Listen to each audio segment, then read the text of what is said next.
الحمد لله نحمده ونصلي على رسوله الكريم اما بعد فاعوذ بالله من الشیطان الرجیم بسم اللہ الرحمن الرحیم۔ نساء کا مطلب ہی عورتیں ہیں، امرأتن عورت کو کہتے ہیں عربی میں، نساءن اس کی جمع آتی ہے۔ اس صورت میں اللہ تعالیٰ نے خواتین کے بہت سارے حقوق بیان کیے، زمانہ جاہلیت میں بہت سارے ظلم ہوتے تھے عورتوں پر، ان کا تذکرہ کیا۔ بہت طویل احکام ہے، کئی بار میں بیان کر چکا ہوں، اور خاص طور پر میاں بیوی کے آپس کے رہن سہن کے معاملات، پھڈا ہو جائے تو کیا کرنا ہے، کیسے نمٹانا ہے اس کو۔ اس میں ایک بہت اہم صورت ہے وَإِنْ خِفْتُمْ شِقَاقَ بَيْنِهِمَا، میاں بیوی میں کسی طرح بن نہ رہی ہو، فَبَعْثُوا حَكَمًا مِّنْ أَهْلِهِ، ایک بندہ جو بندے کا دو بندہ ہو، ٹھیک ہے نا، وہ شوہر کی طرف سے اور ایک بندہ لڑکی والوں کی طرف سے، دو بندے مل کے بیٹھیں اور دیکھیں کہ ان میں غلطی کس کی ہے۔ سمجھتے ہیں؟ اللہ فرماتے ہیں اِن یریدا اصلاحا، اگر میاں بیوی واقعی اصلاح چاہتے ہوں گے۔ بعض دفعہ غلط فہمیوں کی وجہ سے بڑے مسائل کھڑے ہو جاتے ہیں، دونوں صحیح ہوتے ہیں پھر بھی لڑ رہے ہوتے ہیں، بدگمانیاں، غلط فہمیاں بہت پھیلائی جاتی ہیں نا معاشرے میں۔ شوہر اگر محبت زیادہ دے گا تو عورت سمجھتی ہے کہ یہ میرا یہ نہیں غلام ہے، یا اس میں ٹیکنیکل فالٹ ہے کوئی اس کے اندر۔ وہ اگر تھوڑا استغنا دکھائے گا تو وہ الٹا سمجھے گی۔ خیر، بہت سارے حکام ہمارے رہ جاتے ہیں اگر ہم ایک ہی چیز کو ڈیٹیل میں لے کے چلیں۔ تو اللہ نے فرمایا کہ دو بندے بیٹھ جائیں، آپس میں صلح و صفائی کی کوشش کریں۔ اگر میاں بیوی میں سے دونوں اصلاح چاہتے ہوں گے، غلط فہمیاں دور کرنا چاہتے ہوں گے، یوفق اللہ بینہما، تو اللہ دونوں میں جوڑ پیدا کر دے۔ اس سے پتہ چلتا ہے کہ دونوں میں سے ایک بھی اگر شرارتی ہے تو پھر جوڑ پیدا نہیں ہوگا۔ ایک بات تو یہ ہو گئی۔ اچھا، یہ یہاں ایک چیز اہم امپورٹنٹ یہ ہے کہ ایک بندہ بیٹھے، دونوں خاندانوں میں سے جرگہ نہ بٹھائیں۔ لوگ دو بسیں بھر کے لے آتے ہیں۔ جتنے زیادہ لوگ کسی معاملے کو حل کرنے کے لیے بیٹھیں گے، معاملہ سلجھنے کے بجائے اتنا زیادہ الجھے گا۔ یہ خوب سمجھ لیں۔ جن گھروں میں یہ معاملات ہوتے ہیں نا کہ بیٹی کی شادی کا اختیار ایک باپ کے پاس ہے، تو وہاں شادیاں بروقت بھی ہوتی ہیں، صحیح جگہ بھی ہوتی ہیں۔ جہاں پورا خاندان انوالو ہوگا نا، تو بس سمجھ لو کہ اب اس کی شادی 50 سال سے پہلے نہیں ہو سکتی، کیونکہ ماموں کہے گا یہ صحیح نہیں، رشتہ نہیں ہے، چاچا کہے گا تم کدھر دے رہے ہو، خالہ کہے گا یہ ہو ہے۔ تو اس لیے عقل مند لوگ اس زمانے میں ایسے ہیں جو بیٹی کی شادی کر دیتے ہیں، بعد میں خاندان کو بتاتے ہیں کہ ہو گئی ہے، ٹھیک ہے نا، تاکہ وہ چراند یعنی وہ نہ کریں۔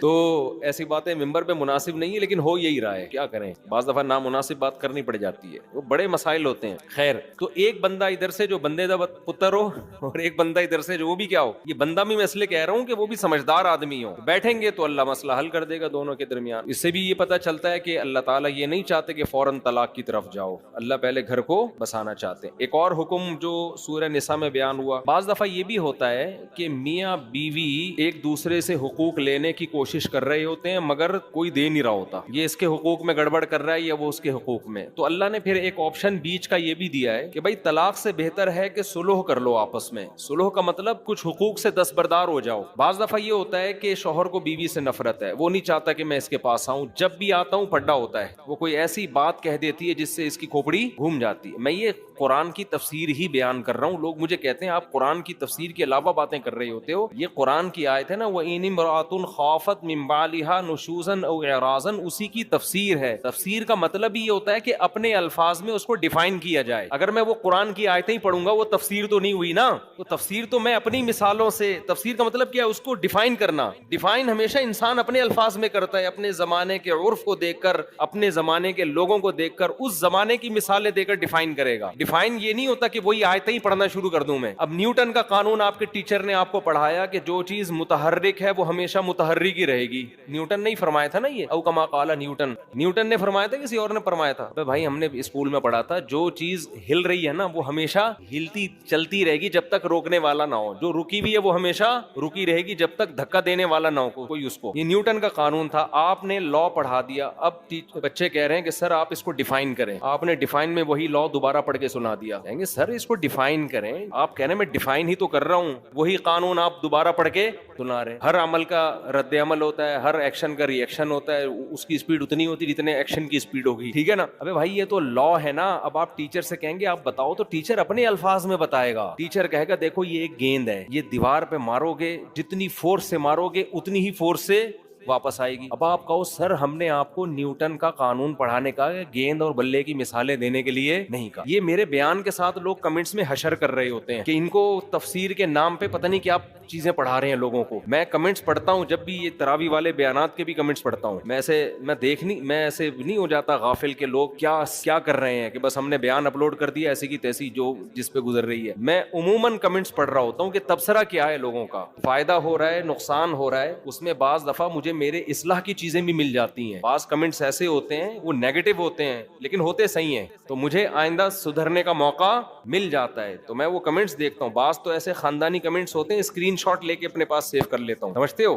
تو انسان کو پتا ہونا چاہیے اس کی بات کا معاشرے پہ کیا اثر پڑ رہا ہے. دیکھو اچھا ڈاکٹر آپ کا علاج کرے گا, ایک ہفتے کی دوا دے کے کہے گا رپورٹ پیش کریں ہوا کیا اس دوا سے, فائدہ ہوا کہ نقصان. پھر وہ مناسب سمجھے گا تو ہفتے بعد دوا چینج کر دے گا, نہیں تو اسی دوا کو باقی رکھے. اور جو 2 نمبر ڈاکٹر ہوگا پکڑا کے بولے گا بھاڑ میں جائے, مادہ فاسدہ نکل جائے بس کسی طریقے سے, اس کا پیٹ صاف ہو جائے, مرے جیے ہماری غرض. اس لیے میں کمنٹس دیکھتا ہوں, لوگوں کے تبصرے پڑھتا ہوں, تو لوگ بہت سے یہ تبصرہ کر رہے ہوتے ہیں کہ تفسیر کا لیکچر ہے اور اپنی زیادہ چلا رہے ہوتے ہیں. تو اپنی کچھ بھی نہیں ہوتی, اس میں آیت قرآن کی ہوتی ہے, مثالیں ہم آج کے زمانے کے لحاظ. سبھی تو پیغمبر صلی اللہ علیہ وسلم کو بھی اللہ نے کیا قرآن میں فرمایا کہ اے نبی آپ قرآن ان کے سامنے پیش کریں پھر اس کو بیان بھی کریں. تو نبی نے اپنے الفاظ میں بیان کیا ہے, اس زمانے کے حساب سے مثالیں دی ہیں. سمجھتے ہو کہ نہیں سمجھتے؟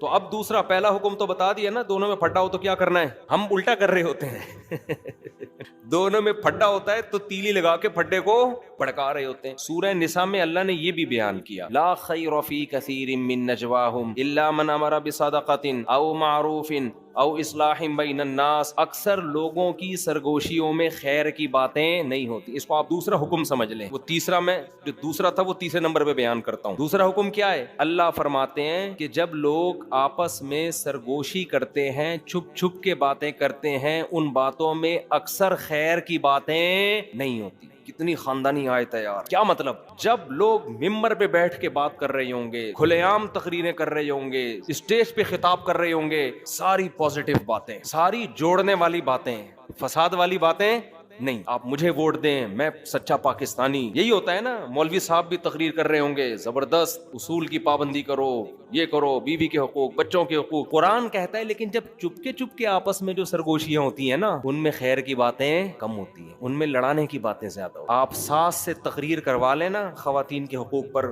بہو کے حقوق پر 1 گھنٹہ تقریر کریں گی ساس, لیکن چپکے سے کسی کوئی خاتون جائیں اور ساس سے پوچھیں کہ آپ کی بہو مارکیٹ میں کیسی چل رہی ہے, پھر دیکھو چپکے سے جو بات کرے گی نا کان میں, سوائے وہ ساسیں جو میرا بیان سن رہی ہیں, ایسی لڑائی کی باتیں کریں گی. بہن کیا بتاؤں, ایسی نالائق بہو مجھے ملی ہے, کم بخت 12 بجے تو سو کے اٹھتی ہے, وہ 12 بجے تک سوتی رہتی, کسی کام کی نہیں ہے, اور میرا بیٹا جورو کا غلام بنا ہوا ہے. لڑوانے والی باتیں. بہو سے بھی کروا لو تقریر, ساس کے حقوق پر پورے خطوط لکھ دے گی, کتابیں بھر دے گی, لیکن چپکے سے جب بات کرے گی اپنے شوہر کے کان میں تو اس کی کان میں اس کی ماں کے خلاف نفرت بھر رہی ہوتی ہے, سوائے ان بہوؤں کے جو میرا بیان سنتی ہیں. ہر دفعہ بریکٹ میں لگانا پڑتا ہے. تو اسی طرح بہن سے پوچھ لو, کھلے عام پوچھو سب کے سامنے مجمع میں, تو بہن بتائے گی بھابیوں سے بلا وجہ نفرت کرتے ہیں لوگ, گھر میں مل جل کے رہنا چاہیے, وہ بھی کسی کی بیٹی ہے جو تمہارے گھر چل کے آئی ہے. لیکن آپ کبھی چھاؤں میں لے جا کے اپنی بہن سے پوچھیں, چھاؤں میں لے جا کے اپنی بہن سسٹر سے بولیں ذرا ادھر سائڈ پہ آ جاؤ, وہاں تو سب بیٹھے ہوئے تھے نا, ذرا ادھر چھاؤں میں آ جاؤ, تم سے ایک بات کرنی ہے. چھاؤں میں آ کے ذرا بتاؤ میرے کان میں میری بیگم کیسی ہے, بتاؤ کان بھرے گی کہ نہیں بھرے گی, بولو نا.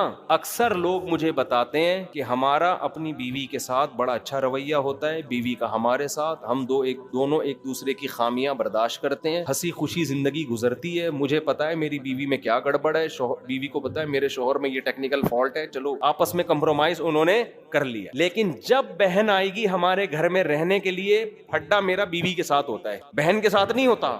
پڈا کس کے ساتھ ہوتا ہے؟ بیگم کے ساتھ. پتہ نہیں کیا کان بھر کے جاتی ہے اماں کے بھی, یہ پڑی بھی کیوں ہے 10 بجے تک اس کو. تو ہم تو اپنے گھر میں ایسے نہیں ہیں, ہم تو بھائی صبح 8 بجے ناشتہ بناتے ہیں, اپنے سسر کو چائے پیش کرتے ہیں, ساس یہ پتہ نہیں کیا کر رہی ہے. بھائی اگر آپ اپنے گھر میں بہت اچھے ہو تو یہاں بھی تو اچھے بنو نا.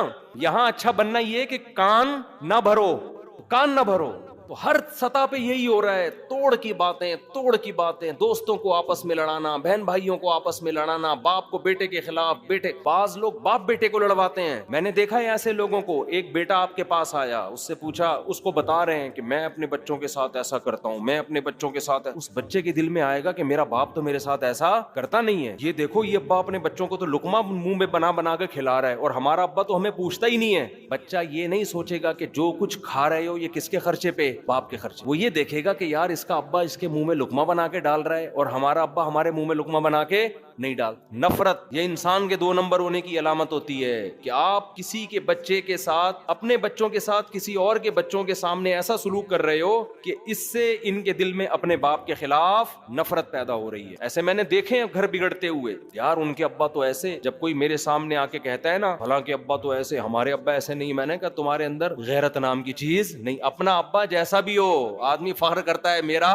باپ ہے، اللہ نے مجھے یہ والا دیا، سب سے اچھا ہے، میرے لیے یہی سب سے اچھا ہے. تو یہ اسی طرح عورتوں کو شوہر کے خلاف لڑوانا. بعض خواتین اپنے میاں کی تعریف کر رہی ہوتی ہیں دوسری عورتوں کے سامنے، میرے میاں تو ایسے اچھے ہیں. ویسے نہیں کریں گی کبھی میاں کے سامنے کہ آپ اتنے اچھے ہیں. دوسری عورت کو خراب کرنے کے لیے اپنے میاں کی تعریف. میرے میاں نے تو آج تک کبھی دوسری شادی کا نام نہیں لیا، جب بھی نام لو 3 دفعہ تھوکتے ہیں. وہ عورت کہے گی میرے میاں کا تو ٹاپک ہی یہی ہے. سمجھ گئے ہوگے کس کے میاں کی بات ہو رہی ہے. سمجھتے.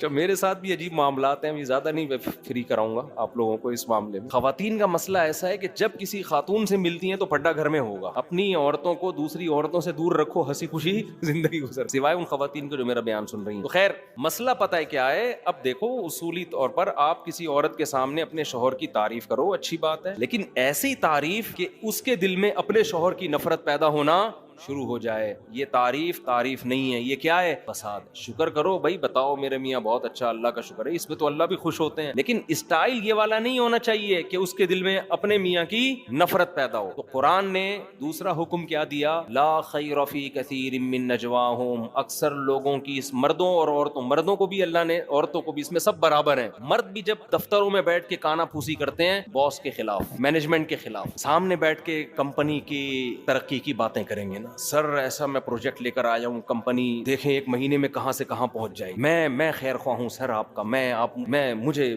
یہ سارے 2 نمبر لوگ ہیں، میں ہوں آپ کا. سامنے بڑی اچھی باتیں. جیسے ہی باس جاتا ہے تو آپ دیکھو آپس میں کان میں کیسی باس کے خلاف غیبتیں شروع ہوتی ہیں کہ نہیں ہوتی. ابے سالہ تنخواہ بڑھاتا نہیں ہے، نچوڑ کے رکھا ہوا ہے، صحیح ہے نا. اور پھر اپنی تنخواہ دوسرے کے سامنے شو کر کے اس کے دل میں ناشکری پیدا کرنا. ابے بتا تیری تنخواہ کتنی ہے؟ گا یار مجھے تو 30 مل رہے ہیں. ابے تجھے 30 مل رہے ہیں، میں بھی نیا آیا ہوں، 50 پہ آیا ہوں، ٹھیک ہے نا. اس کے دل میں نفرت پیدا ہو جائے گی، یار ہم اتنے پرانے ہو کے 30 کما رہے ہیں اور یہ سالہ کل کا اور 50. اب پوری بات تھوڑی ہوگی بھائی اس میں قابلیت زیادہ ہے یا کم ہے. ہر جگہ ایک دوسرے کی ٹانگیں کھینچنے کے علاوہ کوئی اور کام رہا. ہم مدرسے میں پڑھتے ہیں، 20 سال سے میں جامع رشید میں ہوں، ہمارا بھی وہاں سے ایک وظیفہ ملتا ہے. اللہ کا شکر ہے میرے ساتھ 20 سال سے جو اساتذہ ہیں، مجھے کسی کے وظیفے کا تنخواہ کا نہیں پتا اس کو کتنی مل رہی ہے، نہ ان کو میرے بارے میں پتا ہوگا. ہمیں اس سے غرض ہی نہیں ہوتی بھائی اس کو 1 کروڑ ملے، 20 کروڑ ملے، 5 روپے ملے، 10 ملے، یہ ان کا معاملہ اور انتظامیہ کا. ہم نے یہ دیکھنا ہے ہمارا گزارا اس میں ہو رہا ہے کہ نہیں ہو، پتہ ہی نہیں ہوتا الحمدللہ ہمیں. تو دوسروں کے معاملات میں ٹانگ اڑانے کی کوشش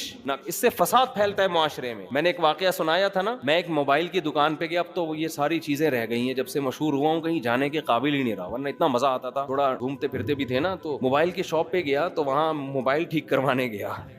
ایک بندہ کیا کر رہا ہے، جو بیٹھا ہوا ہے نا وہاں موبائل ٹھیک کرنے کے لیے، وہ ٹھیک کر رہا ہے. دوسرا جس کو بیچنے پہ لگایا ہوا تھا وہ اس کا کام آ کے دیکھ رہا ہے یہ ٹھیک کیسے کر رہا ہے. جو اونر تھا نا اس کو غصہ آ گیا، ابے تجھے موبائل بیچنے پہ لگایا ہے، تو اپنا کام کر، تو اس کے کام میں کیوں گھس رہا ہے. اتنی موٹی موٹی گالیاں انہوں نے نکالنا شروع کر. اب گالیاں آپ خود ہی گھر جا کے سوچ لیے گا، اس کی طرف میں اشارہ بھی نہیں کر سکتا. اس کو غصہ اس بات پر آیا کہ تو اپنا کام کر نہیں رہا ہے، اس کا کام فری میں سیکھنے کی کوشش کر رہا ہے. صحیح ہے نا، دیکھ رہا ہے یہ ٹھیک کیسے کر رہا ہے تاکہ کل میں اپنی دکان کھول کے میں بھی کیا کروں. تو وہ مالک سمجھ گیا، جو اونر تھا نا شاپ کا، جو بزنس کا مالک تھا، وہ سمجھ گیا کہ یہ 2 نمبر ہی کر رہا ہے. بعض لوگ گھننے ہوتے ہیں، آپ کو لگایا سیل آؤٹ کرنے پر، سیل پرچیزنگ پر لگا دیا. آپ کیا کر رہے ہو، گھننے بن کے بیچ کم رہے ہو اور دوسرے کے کام کو چیک زیادہ کر رہے ہو، اس سے سیکھ رہے ہو. بھائی سیکھنا چاہتے ہو نا، سیدھا سیدھا اس کو بتاؤ سر میں آپ سے یہ کام سیکھنا چاہتا ہوں. کہے گا ٹھیک ہے بھائی اتنی فیس دے دو میں آپ کو سکھا دوں گا. فری پھوکٹ میں سیکھنے کے لیے کیا ہو رہا ہے، جھانکا تاکی ہو رہی ہے، کر کیا رہا ہے یہ، دیکھوں کیا کر رہا ہے. اس کو اتنا اس شرارت سمجھ گیا نا اس کی, اتنی گالیاں دی ہیں نا اس نے, میں کھڑا ہوں گالیاں پہ گالیاں دیے جا رہے ہیں جیسے معین اختر کے ماموں نے جو گالیاں دی تھی. تو یہ بھی 2 نمبری ہے. آپ کو جو کام لگایا آپ وہ کام کرو, آپ دوسرے کے کام میں ٹانگ نہ اڑاؤ. اگر آپ نے سیکھنا ہے تو آپ بتا دو بھائی ادارے کھلے ہوئے ہیں, یا اس کو بول دو یار تم مجھے سکھا دو, وہ کہے گا میں اتنے پیسے دوں گا آپ کو. خیر, تو جب بھی چپکے چھاؤں میں اور اس طرح شرارتیں ہوتی ہیں تو اللہ فرماتے ہیں لوگوں کی اکثر سرگوشی تو سمجھتے ہیں نا, اکثر سرگوشیوں میں خیر کی باتیں نہیں ہوتی.